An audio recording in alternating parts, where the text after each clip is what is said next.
le phénomène météorologique qui est au nord de Mayotte est désormais classé cyclone. Et il est en train de s'intensifier et il sera classé cyclone intense probablement demain matin. Donc c'est un événement dangereux dont Météo France nous dit qu'il pourrait, je le dis au conditionnel, qu'il pourrait passer à 130 km à l'est de Mayotte, mais avec une marge d'erreur au moment où nous parlons qui est très importante. C'est-à-dire qu'il peut passer à 130 km de Mayotte, à l'est, ou passer au-dessus de Mayotte. Et évidemment, les conséquences ne seraient pas du tout les mêmes. Vous êtes en train de nous dire que ce soir, nous pourrons être dans l'œil du cyclone ? C'est une hypothèse qui n'est pas l'hypothèse majoritaire aujourd'hui, mais c'est une hypothèse. Demain matin, à 7 heures, j'ai un point météo, et puis évidemment la nuit si c'est nécessaire. Et demain matin, nous saurons si la trajectoire du cyclone frappera Mayotte de plein fouet ou si elle passera légèrement à l'est.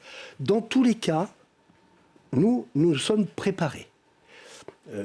Les services de l'État sont tous mobilisés.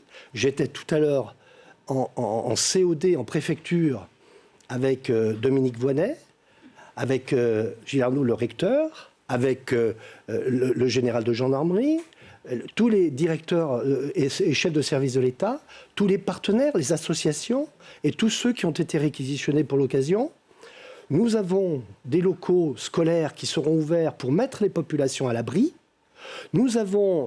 J'ai des collègues sous-préfets qui seront dispersés sur le territoire avec des gendarmes, avec des forces de déblaiement, avec des moyens d'intervention pour rétablir la circulation et les choses normales après l'événement.